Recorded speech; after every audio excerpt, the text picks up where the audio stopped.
ये थे कि हमारे शहर मेरठ में इतना अच्छा शहर है लेकिन उसमें कूड़ा बहुत सारा है, बहुत कूड़ा इकट्ठा हो गया है उसमें। तो उसके निस्तारण के लिए मैंने एक अपनी चिंता व्यक्त की थी, अपनी बेचैनी व्यक्त की थी कि ये जो बिल्कुल मतलब जब कूड़े को हम देखते हैं ना तो ऐसा लगता है जैसे एक नर्क की कल्पना जब हम करते हैं ना अपने मन में कि नर्क कैसा होता होगा, तो कूड़े के ढेर को देखकर वो समझ में आता है कि नर्क कैसा होता होगा।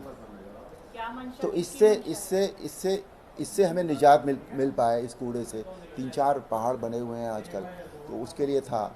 फिर एक एयरपोर्ट मेरठ में खुल जाए, शुरू हो जाए, उसके लिए रखा था।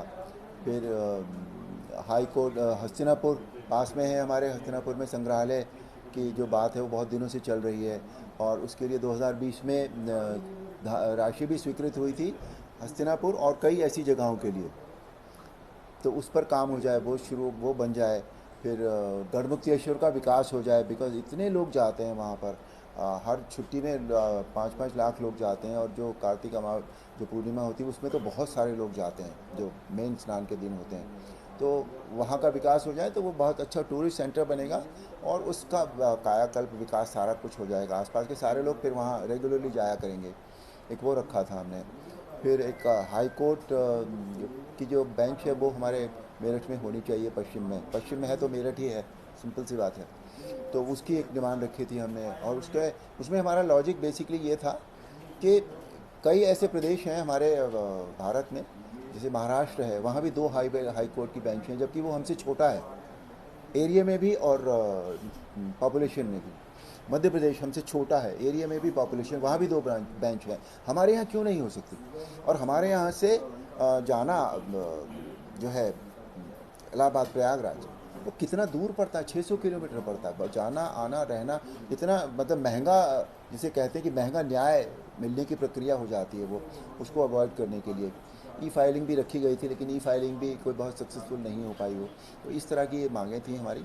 तो आई एम श्योर कि मुख्यमंत्री जो है वो बहुत ही सेंसिटिव व्यक्ति हैं और जनता के कल्याण के लिए इतना वो काम करें हर क्षेत्र में।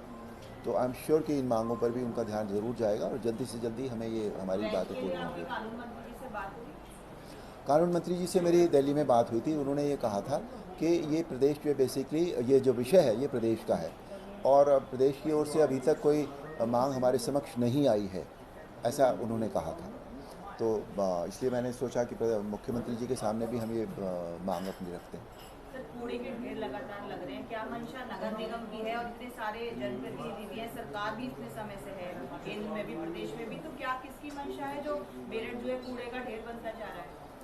पता नहीं मुझे कुछ इसमें, मैं ये तो नहीं कह सकता किसकी मंशा है। हालांकि ये काम जो है वो है तो नगर निगम का, पर नगर निगम ने अभी तक क्यों इस पर कोई एक्शन नहीं लिया है, ये जानकारी प्राप्त करने का विषय है। और थोड़ा सा मुझे, मैंने जैसे मुख्यमंत्री जी के सामने भी एक शब्द यूज़ किया था, थोड़ा मुझे रहस्य रहस्य लगता है इसमें कोई। तो वो पता करना चाहिए हमें, हम कोशिश करेंगे पूरी पूरी कि इसे जल्दी से जल्दी पता करके इसका निस्तारण हो सके। जो भी ये समस्या है, चाहे जिस भी कारण से है, किसी व्यक्ति के कारण है या कोई और ओवरऑल समस्या है, उसका निस्तारण करने की कोशिश करेंगे। कुछ लोग आपसे मिले भी थे, उनका टेंडर भी हुआ है, तो क्या कोई मीटिंग ऐसी करेंगे नगर निगम के साथ? नहीं, बिल्कुल करेंगे, we will find it out कि क्यों ये ऐसा नहीं हो रहा है। हालांकि मुख्यमंत्री जी ने भी मीटिंग में जो हमारे नगर आयुक्त हैं उनसे उससे कहा था कि इसको जल्दी से जल्दी आप इसका निस्तारण करने की जो भी प्रक्रिया है इसको जल्दी से जल्दी निस्तारण कीजिए। उन्होंने उसी समय नगर आयुक्त को आदेश दिया था मीटिंग में। तो आई एम श्योर कि ज़रूर कुछ ना कुछ हो जाएगा।